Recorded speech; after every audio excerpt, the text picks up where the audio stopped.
अस्सलाम वालेकुम स्टूडेंट्स। आज हमारा लेक्चर नंबर 3 है, चैप्टर नंबर 1 ही चल रहा है। इसमें हम फीमेल इंटरनल रिप्रोडक्टिव ऑर्गन्स पढ़ेंगे। पहले उसकी बेसिक एनाटॉमी पढ़ेंगे, ठीक है। एनाटॉमी में हमारे पास जो इम्पोर्टेंट स्ट्रक्चर्स आते हैं पहले हम वो देख लेते हैं, ठीक है। सबसे पहला स्ट्रक्चर है हमारे पास वजाइना, ठीक है। नेक्स्ट हमारे पास क्या है, सर्विक्स।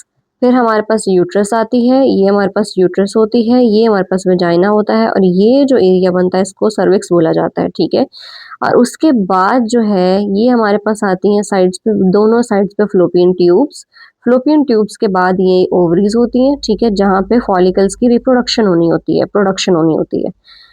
ये हमारे पास 4 ऑर्गन्स हैं जो इंटरनली प्रेजेंट होते हैं और यही जो हैं वो रोल प्ले कर रहे होते हैं कंप्लीट फीटस की डेवलपमेंट, फर्टिलाइजेशन और उसके बाद जितने भी प्रोसेस होते हैं, फीटस की ग्रोथ होनी है, ओव्यूलेशन होनी है तो वो ओवरीज में होती है, ठीक है। फर्टिलाइजेशन जो होती है वो फ्लोपियन ट्यूब्स में हो रही होती है हमारे पास। अब वन बाय वन हम थ्योरी पढ़ते हैं, ठीक है। सबसे पहले जो हमारे पास ऑर्गन है वो क्या है, वजाइना। अब ये मस्कुलर ऑर्गन है, ठीक है। मस्कुलर होने के साथ साथ ये इलास्टिक है और उसके बाद इसकी जो लेंथ होती है वो अबाउट 10 से 7 से 10 सेंटीमीटर की लेंथ होती है, ठीक है। ये एक्सटेंड करता है from vulva to the cervix of the uterus, जो आपने अभी ऊपर सर्विक्स देखी वहां तक ये एक्सटेंड कर रहा होता है। उसके बाद इसका फंक्शन क्या होते हैं हमारे पास, इसका पैसेज वे का काम होता है, चाहे वो मेंस्ट्रुएशन में हो, चाहे वो बर्थ के टाइम पे हो, ठीक है।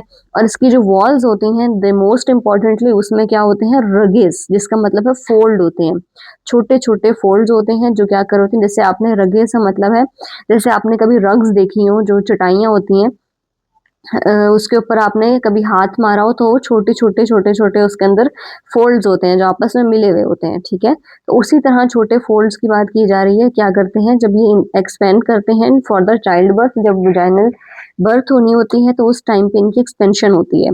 उसके बाद इसका जो एनवायरनमेंट होता है वो स्लाइटली एसिडिक होता है और एसिडिक होने की वजह क्या होगी, लैक्टिक एसिड जो है वो वहाँ पे प्रोड्यूस हो रहा होता है। लैक्टिक एसिड की प्रोडक्शन की वजह से जो है इसकी पीएच जो होती है वो 3.5 से 4.5 के दरमियान होती है, जो कि एसिडिक होती है, ठीक है।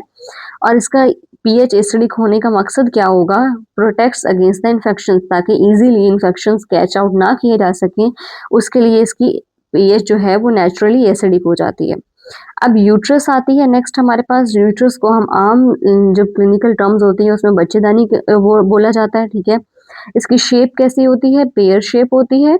ये इसमें मस्कुलर ऑर्गन है ये एक प्रॉपर, ठीक है। और ये कहाँ पे पाई जा रही है, अगले साइड पे ब्लैडर होता है, यूरिनरी ब्लैडर, पिछले साइड पे रेक्टम प्रेजेंट होता है, ठीक है।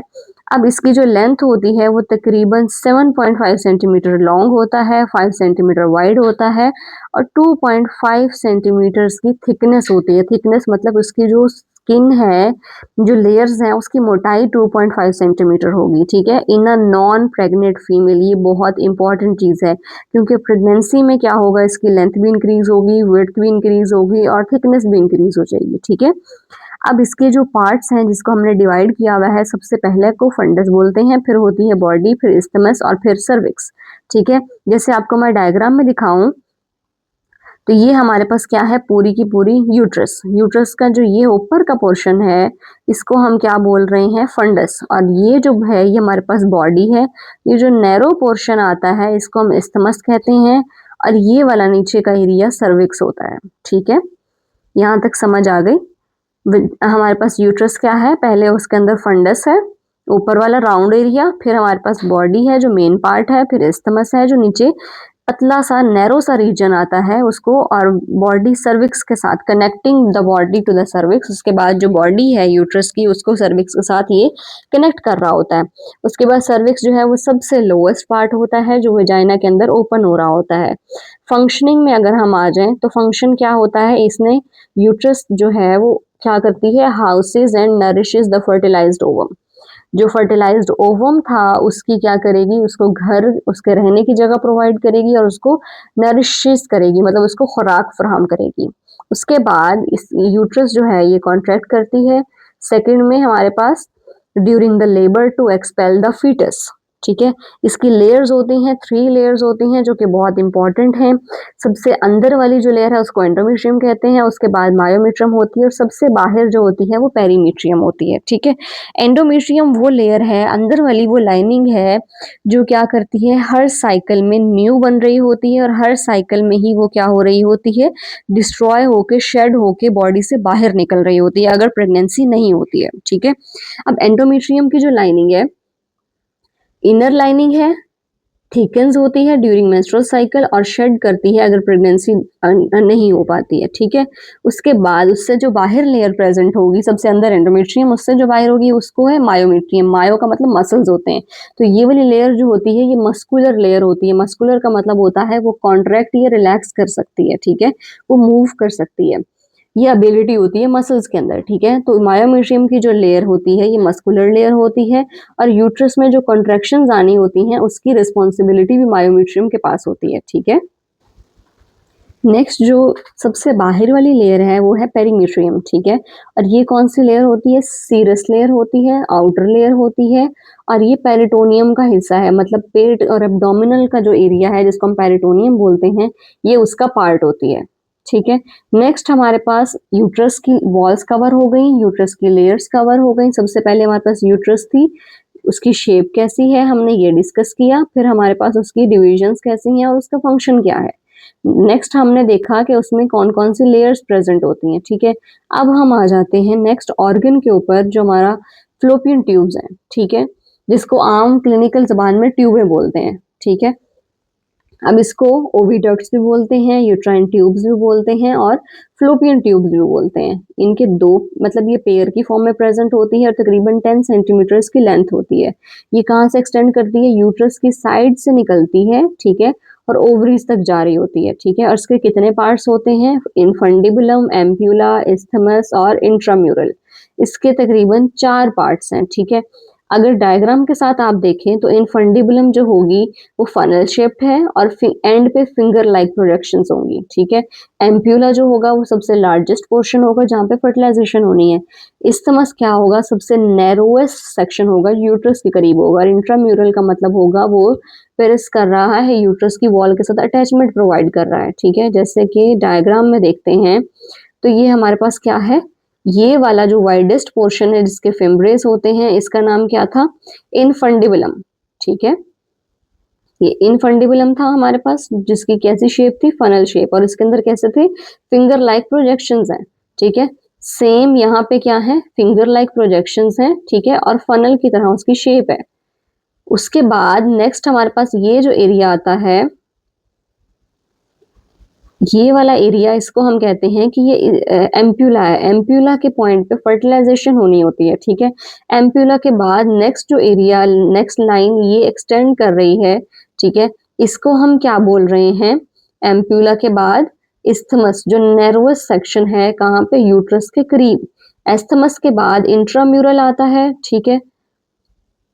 पहले इस्थमस देख लें कहाँ पे है, ये जो नैरोवेस्ट पोर्शन है, ये वाला जो नैरो पोर्शन है ये इस्थमस है और ये जो इंट्राम्यूरल पार्ट है वो ये है, ठीक है, जो क्या है, यूट्रस और इधर से फ्लोपियन ट्यूब जहाँ पे कनेक्ट हो रही है, ये पोर्शन जो है इसको कनेक्ट कर रहा है दोनों साइड से, ठीक है। ये इंट्राम्यूरल होगा, ये इस्थमस होगा, ये एम्प्यूला है और ये हमारे पास इनफंडिबुलम वाला एरिया है, ठीक है।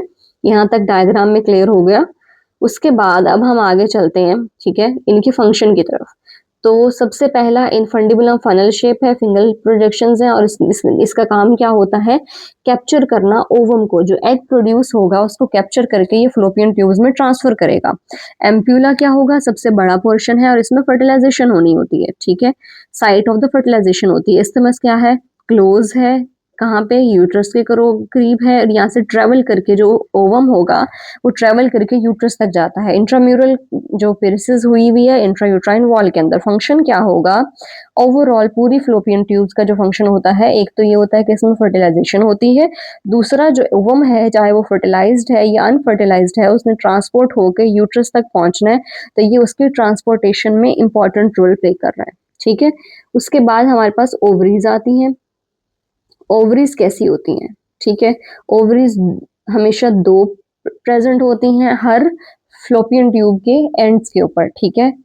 2 आलमंड शेप ग्लैंड्स होंगे जिनको हम ओवरीज कहते हैं, और उनकी जो थिकनेस होती है वो कितनी होती है, अबाउट 3 सेंटीमीटर लॉन्ग होते हैं, और वाइड जो होते हैं वो 1.5 सेंटीमीटर होते हैं। ठीक है, अब प्रेजेंट कहाँ पे है, present on the either side of the uterus, uterus के दोनों साइड्स पे फ्लोपियन ट्यूब्स के नीचे प्रेजेंट होंगी हमारे पास ओवरीज। ठीक है, और ये अपनी प्लेस पे ये किसी के साथ अटैच नहीं होती हैं, बल्कि इनको लिगामेंट्स ने क्या किया होता है, ये ना ही यूट्रस के साथ डायरेक्ट अटैच होती है और ना ही ये फ्लोपियन ट्यूब्स के साथ डायरेक्ट अटैच होती हैं, बल्कि ये सेंटर में प्रेजेंट होती हैं और इनको लिगामेंट्स ने पकड़ा हुआ होता है। ठीक है, उसके बाद जो है ना हमारे पास इसका फंक्शन जो आता है वो क्या होता है, मोस्ट इंपॉर्टेंट फंक्शन एग्स की प्रोडक्शन करना। ठीक है, जो ओव्यूलेशन में काम आते हैं, जिसको हम एग्स की प्रोडक्शन को हम ओव्यूलेशन भी बोलते हैं। और उसके बाद 2 इंपॉर्टेंट हार्मोन्स जो फीमेल रिप्रोडक्टिव हेल्थ में बहुत इंपॉर्टेंट होते हैं, एस्ट्रोजन और प्रोजेस्टेरोन जो है वो भी कहाँ से रिलीज हो रहे हैं, ओवरीज के अंदर। ठीक है, एस्ट्रोजन का काम क्या होता है, development of secondary sexual characteristics और प्रिपेयर द एंडोमेट्रियम, एंडोमेट्रियम को प्रिपेयर करना और जो कैरेक्टरिस्टिक्स हैं सेकेंडरी सेक्सुअल कैरेक्टरिस्टिक्स उनको डेवलपमेंट करना। ठीक है, प्रोजेस्टेरोन का काम क्या होता है, ये प्रिपेयर करता है यूट्रस को प्रेगनेंसी के लिए और उसको मेंटेन करके रखता है अर्ली स्टेजेस में।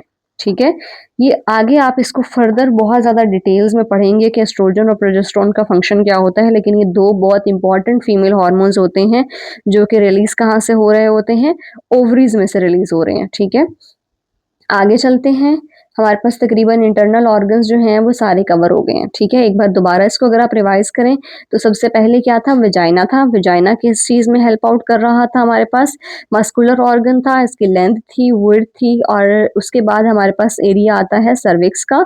ठीक है, सर्विक्स ने हमारे पास ओपनिंग प्रोवाइड करना होता है, गेट प्रोवाइड करना होता है, और उसके बाद हमारे पास यूट्रस थी, यूट्रस की हमारे पास डिफरेंट लेयर्स थी, लेंथ थी। ठीक है, इसकी बॉडी की 3 डिविजन्स की हुई थी, जिसमें बॉडी था, ऊपर फंडस है, बॉडी है, और उसके बाद इस्थमस था। ठीक है, इसी तरह नेक्स्ट हमारे पास जो फ्लोपियन ट्यूब्स थी उसकी भी डिवीजन की गई थी, इसको हमने इनफंडिबुलम, एम्प्यूला, ठीक है, इस्थमस और इंट्राम्यूरल में डिवीजन की थी। ठीक है, उसके बाद हर एक का अलग अलग फंक्शन था, और फ्लोपियन ट्यूब्स का फंक्शन क्या था कि इसने फर्टिलाइजेशन और ओवम को ट्रांसपोर्ट करने में हेल्प करनी होती है, और ओवम जो है वो जो एग है जो प्रोड्यूस होता है वो कहाँ से होता है, ये ओवरीज से प्रोड्यूस होता है। ओवरीज जो है वो डायरेक्ट किसी चीज़ के साथ अटैच नहीं होती हैं, बल्कि लिगामेंट्स के साथ ये जुड़ी हुई होती हैं। ठीक है, सस्पेंड हुई भी होती हैं एब्डोमेन के अंदर। अच्छा, ओवरीज में ओवरीज का फंक्शन क्या था कि इसके अंदर से एग की प्रोडक्शन होनी होती है और 2 हार्मोन्स जो होते हैं फीमेल हार्मोन्स वो रिलीज होते हैं, और यूट्रस का फंक्शन क्या था कि इसने क्या करना होता है, जो फर्टिलाइज्ड एग आएगा उसको क्या करना है, घर के तौर पे काम प्रोवाइड करना है, मतलब उसको हाउसेस और नरिशेस का काम इसने करना होता है। ठीक है, यहाँ पे जो ग्रोथ होती है फीटस की, डेवलपमेंट होती है एम्ब्रियो की, वो सारी कहाँ पे हो रही होती है, यहाँ पे इसके अंदर हो रही होती है। उसके बाद नीचे हमारे पास आ जाते हैं, ये ऑर्गन्स तकरीबन हमारे कंप्लीट हो जाते हैं, और इसी के साथ जो है ना हम आगे 1-2 चीज़ें और पढ़ लेते हैं। सपोर्टिंग स्ट्रक्चर्स, कौन-कौन से स्ट्रक्चर, जैसे मैंने कहा कि लिगामेंट्स हैं जिन्होंने क्या किया हुआ है, ओवरीज को या बाकी ऑर्गन्स को क्या की सपोर्ट प्रोवाइड की हुई या पकड़ के रखा हुआ है ताकि वो नीचे की तरफ गिर ना जाएं। ठीक है, और इसके अलावा पेल्विक फ्लोर मसल्स हैं जो आपने लास्ट क्लास में भी पढ़े थे, और क्लिनिकल रेलेवेंस आज हम पढ़ेंगे। ठीक है, सबसे पहला लिगामेंट्स का काम क्या होता है, लिगामेंट्स का काम होता है कि किसी भी चीज़ को अटैच होके उसको सपोर्ट करना। ठीक है, अब 3 से 4 लिगामेंट्स हैं, एक हमारे पास ब्रॉड लिगामेंट है, राउंड लिगामेंट है, यूट्रोसेक्टल लिगामेंट है और ट्रांसवर्स लिगामेंट है। ठीक है, ब्रॉड लिगामेंट ने क्या करना होता है, ये हमारे पास जो ब्रॉड लिगामेंट है डबल फोल्ड होगा पेरिटोनियम का, और ये किसको सपोर्ट करता है, यूट्रस को और ओवरीज को। ठीक है, और ट्यूब्स को, यूट्रस, ओवरीज और ट्यूब्स को कौन सपोर्ट कर रहा है, ब्रॉड लिगामेंट। राउंड लिगामेंट क्या कर रहा है, मेंटेन करवाने में मदद कर रहा है किस चीज को, एंटीवर्टेड पोजीशन ऑफ द यूट्रस। जो यूट्रस की एंटीवर्टेड पोजीशन है, मतलब जो ऊपर से बेंड हुई हुई है, थोड़ी सी मुड़ के आगे की तरफ आई हुई है, उसकी वो पोजीशन जो है वो हमारे पास कौन सा लिगामेंट कर रहा है, राउंड लिगामेंट मेंटेन कर रहा है। उसके बाद नेक्स्ट लिगामेंट कौन सा है, यूट्रोसैक्रल लिगामेंट है, इसकी भी आप इमेजेस भी देखेंगे। ये क्या करता है राउंड लिगामेंट, सर्विक्स को सपोर्ट करता है और यूट्रस को अपनी पोजीशन में रखता है, ठीक है। कार्डिनल लिगामेंट का क्या काम होता है, लेटरल सपोर्ट प्रोवाइड करना, मतलब साइडों से प्रोवाइड सपोर्ट देना किस चीज को, सर्विक्स को, ताकि वो अपनी जगह पे मेंटेन रहे। ये अब लिगामेंट्स जो है ना, इसके अगर आप डायग्राम देखें तो ये कुछ इस तरह से प्रेजेंट है, हर एक अपना अलग फॉर्म में अलग शेप में प्रेजेंट है।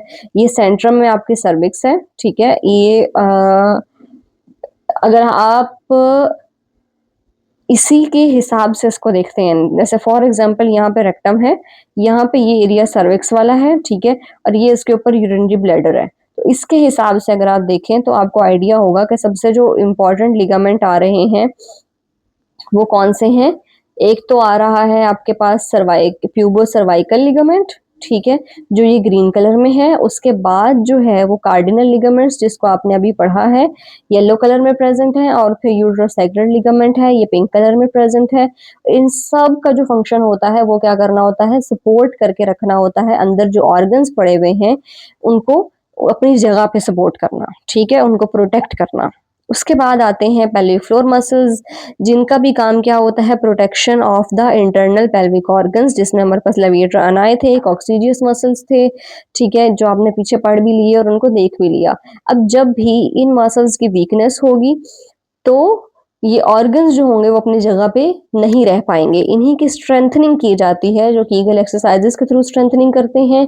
इन्होंने क्या करना होता है, जो यूरिन की इनकॉन्टिनेंस हो रही होती है उसको खत्म करते हैं, ठीक है, और रिप्रोडक्टिव हेल्थ को सपोर्ट करते हैं। जितने ये मसल स्ट्रांग होते हैं उतनी ज्यादा फीमेल की जो होती है ना नॉर्मल वेजाइनल डिलीवरी जो होते हैं उसके चांसेस ज्यादा इंक्रीज होते हैं। उसके बाद अब कुछ टर्म्स हैं जो क्लिनिक में आप कॉमनली देखते हैं, पढ़ते हैं, ठीक है, तो उसको अगर आप देखें, सबसे पहली क्या है, इन्फेक्शंस।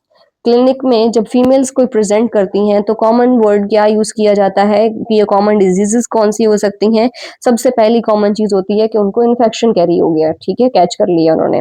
अब वो इन्फेक्शन कहाँ पे हो सकता है, वो इन्फेक्शन जो है वो पेल्विक इन्फ्लेमेटरी डिजीजेस की फॉर्म में है, जिसमें क्या होगा, फ्लोपियन ट्यूब्स डैमेज हो सकती हैं जो इनफर्टिलिटी कॉज कर सकती हैं, या फिर एक्टोपिक प्रेगनेंसी हो सकती है, ठीक है। एक्टोपिक प्रेगनेंसी को आप आगे डिटेल में पढ़ेंगे। दैट मीन्स जो एग था वो अपनी जगह पे यूट्रस में प्लांट होने की बजाय कहीं और पे इम्प्लांट हो गया, ठीक है। उसके बाद स्ट्रक्चर एबनॉर्मेलिटीज होती हैं। स्ट्रक्चर एबनॉर्मेलिटीज में क्या आता है, सबसे पहला फाइब्रॉइड्स हो जाएंगे यूट्रस के अंदर। उसके बाद कंजेनिटल मेलफॉर्मेशन होगी। कंजेनिटल मेलफॉर्मेशन का मतलब है स्ट्रक्चर के अंदर, जैसे फॉर एग्जांपल पेल्विक की जो शेप है वो सही से पैदाइशी तौर पर ठीक नहीं थी, ठीक है, तो वो कंजेनिटल बाय बर्थ जो है वो मेलफॉर्मेशन प्रेजेंट है फीमेल के अंदर, ठीक है। तो अब ये सारी चीजें जो हैं वो इंटरफेयर करेंगी विद कंसेप्शन या फिर प्रेगनेंसी, या फिर even not the pelvic shape, बल्कि यूट्रस की जो शेप थी वो नॉर्मल नहीं है, उसके अंदर कोई एबनॉर्मेलिटी प्रेजेंट है, तो उसमें भी क्या होगा, प्रेगनेंसी या कंसेप्शन में इंटरफेयर कर सकती हैं। पेल्विक फ्लोर मसल्स वीक होंगे तब भी क्या होगा, यूट्रस और विजाइनल प्रोलैप्स हो सकता है, मतलब अपनी जगह से गिर सकती हैं, ठीक है। और स्पेशली आफ्टर चाइल्ड बर्थ जो होते हैं विजाइनल या यूट्रस के प्रोलैप्स के chances with each pregnancy increase होते जाते हैं, क्योंकि मसल की वीकनेस जो होती है वो ज्यादा होती जाती है। इसके बाद सर्विक्स में क्या चेंजेस आते हैं, सर्वाइकल चेंजेस में सबसे इंपॉर्टेंट जो होता है लेबर के दरमियान में देखा जाता है, ठीक है, इसको लेबर में असेस किया जाता है और इसी की प्रोग्रेस से डिसाइड होता है कि नॉर्मल लेबर की तरफ जा सकते हैं या नहीं जा सकते हैं, जिसमें जो है सर्विक्स डायलेट होती है और उसकी अफेसमेंट हो रही होती है, ठीक है। फर्दर आप आगे इसको बहुत डिटेल्स में पढ़ेंगे, अभी आपने सिर्फ ये चीज़ें इनके डेफिनेशंस याद करनी है कि जो क्लिनिक में इससे रिलेटेड इस चैप्टर से रिलेटेड टर्म्स हैं। सबसे इंपॉर्टेंट क्या है कि इन्फेक्शंस हो सकते हैं, फिर स्ट्रक्चर में कोई मसला हो सकता है, पेल्विक फ्लोर के मसल्स जो पढ़े हैं उनमें वीकनेस हो सकती है, और सर्विकल चेंजेस में क्या होगा, सर्विक्स की डायलेशन हो सकती है या फेसमेंट होगी, कब होगी, चाइल्ड बर्थ के दरमियान में, ठीक है। ये इसकी डायग्राम है जो लिगामेंट्स थे हमारे पास, ठीक है। इसके बाद हमारे पास जो नेक्स्ट लेक्चर है उसमें हम मेंस्ट्रुअल साइकिल को कवर करेंगे। आज के लिए हमारे पास इतना ही था, दैट्स इट, थैंक यू।